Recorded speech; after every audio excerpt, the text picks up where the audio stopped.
Assalamualaikum warahmatullahi wabarakatuh. Salam sejarah bangsa kita. Kali ini kami membawakan satu lagi kisah menarik dalam membongkar kisah sejarah. Dan kisah untuk kali ini ialah kehilangan wilayah Brunei di Kalimantan dan Borneo. Seperti apakah kisah ini? Jom mari sama-sama kita saksikan apakah kisah sejarah bangsa kita untuk kali ini.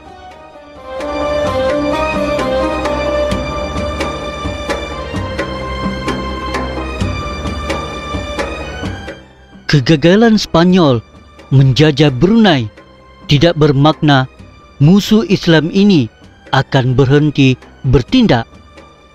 Pulau Luzon dan Bisaya telah berjaya dikristiankan secara paksa. Tetapi mereka tidak dapat menembusi Sulu dan Maguindanao kerana kekentalan semangat jihad kerajaan Islam di sana. Spanyol menduduki wilayah yang dinamakan sebagai tanah Raja Philip II, yaitu The Philippines. Ini sehingga berlaku Piagam Madrid 1885 Masihi dan Perang Filipina dan Amerika Syarikat pada tahun 1899 Masihi. Di Borneo yang menjadi wilayah asas Brunei, kedudukan Brunei mulai terjejas teruk apabila beberapa kawasan di Kalimantan mula diduduki oleh Belanda mulai abad ke-17 Masihi. Raja Sukadana, penambah Giri Kesuma, telah mengadakan kerjasama dengan Belanda pada tahun 1604 Masihi yang membolehkan Belanda menjelajahi Banjarmasin pada 1606 Masihi. Diikuti kerjasama dengan Pangeran Adipati Sambas pada tahun 1609 Masihi. Selepas kekalahan Banjarmasin di tangan Belanda pada 1612 Masihi, rombongan pedagang Inggris mulai memasuki Brunei pada tahun itu juga dan diketuai oleh Henry Middleton. Kemasukan berperingkat Belanda di Kalimantan ini berkesudahan dengan perjanjian Inggris-Belanda pada tahun 1824 Masihi yang menyebab Kalimantan dianggap secara rasmi adalah milik Belanda kerana berada di selatan Selat Singapura. Bertolak dari penguasaan Belanda ke atas kota-kota Kalimantan, krisis politik yang berlaku di Sarawak kerana orang Dayak, Cina dan Bidayu memberontak terhadap pembesar Brunei. Pangeran Muda Hashim telah meminta bantuan James Brooke pada tahun 1839 Masihi untuk menyelesaikannya. Setelah krisis ini tamat, James Brooke mulai berkuasa di kawasan Kuching pada tahun 1841 Masihi. Tetapi setahun kemudian, dia menguasai Kuching hingga Sungai Samarahan dengan bergelar Raja Putih Sarawak.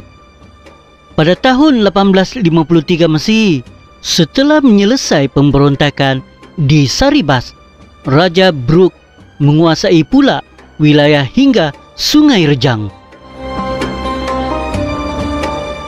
Sedangkan mulai 1861 Masihi, Raja Brooke sudah menguasai seluruh lembah Rejang, manakala kawasan lembah terusan jatuh ke tangan Raja Putih itu mulai 1883 Masihi. Sebelum Raja Charles Brooke membeli lawas dari Sultan Hashim Jalil Al-Alam Akamuddin pada 1905 Masihi di Borneo Utara, kawasan pantai timur Sabah telah diserahkan kepada Sultan Sulu pada 1658 Masehi untuk menyelesaikan satu perang saudara di sana. Pada 1846 Masehi, di atas permintaan James Brooke, Brunei menyerahkan Labuan kepada British, diikuti oleh pemajakan tanah Borneo Utara iaitu Barat dan Utara Sabah sebagai konsul Amerika Syarikat pada 1865 Masehi. Kemudian semua wilayah itu dijual kepada American Trading Company sebelum ia dijual lagi kepada Baron Gustav von Overbeck, konsul Austria Hungary di Hong Kong pada 1875 Masehi. Setelah bekerjasama dengan keluarga Alfred Dane pada tahun 1881 Masehi, keluarga Dane telah menubuhkan syarikat berpiagam Borneo Utara British yang menguasai seluruh kawasan Sabah, termasuk kawasan yang telah diserahkan kepada Sulu sebelumnya.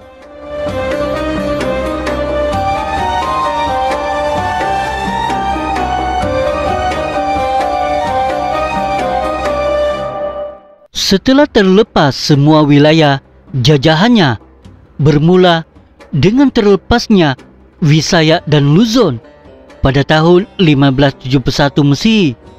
Kemudian secara berperingkat, pengaruh Brunei luntur di Kalimantan dengan kemasukan Belanda. Akhirnya, mulai 1841 Masehi, Brunei terlepas pula Sarawak secara berperingkat sehingga 1905 Masehi.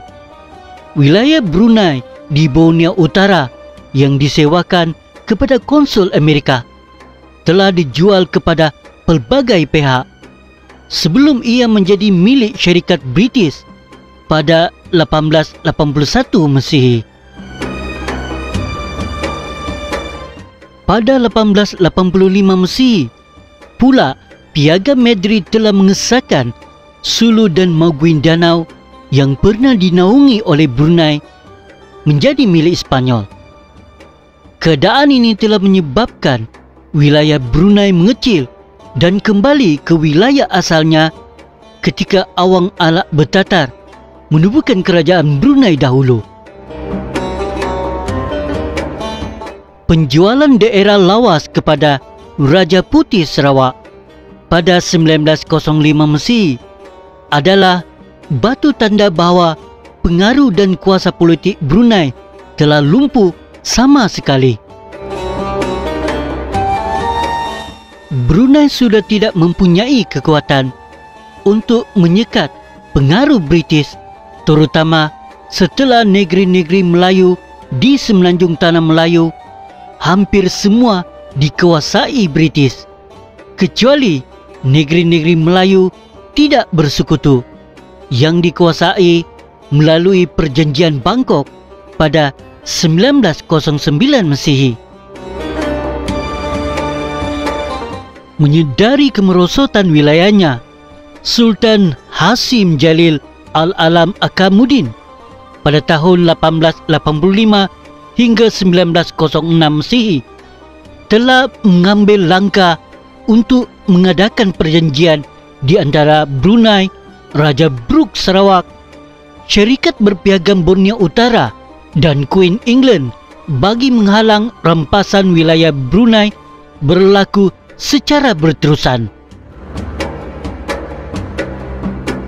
Hasilnya, ketiga-tiga negara Brunei, Borneo Utara dan Sarawak telah menjadi wilayah perlindungan British.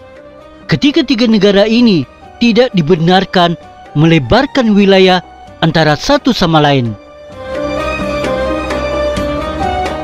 Kesan daripada perjanjian ini juga pada 31 Desember 1905 dan 2 Januari 1906, satu perjanjian tambahan dibuat antara Brunei dan British, di mana Brunei dipaksa menerima residen British mulai 1906. Malcolm Stewart Hannibal Mekato dilantik sebagai residen British yang pertama di Brunei, sekaligus melumpuhkan kuasa Sultan sebagai ketua negara. Sepanjang penjajahan British sehingga 1959 Masehi, seramai 21 orang pegawai British memegang jawatan tersebut. Pada tahun 1959 Masehi, British memberi hak kepada Sultan Ali Omar Saifuddin III untuk berkerajaan sendiri.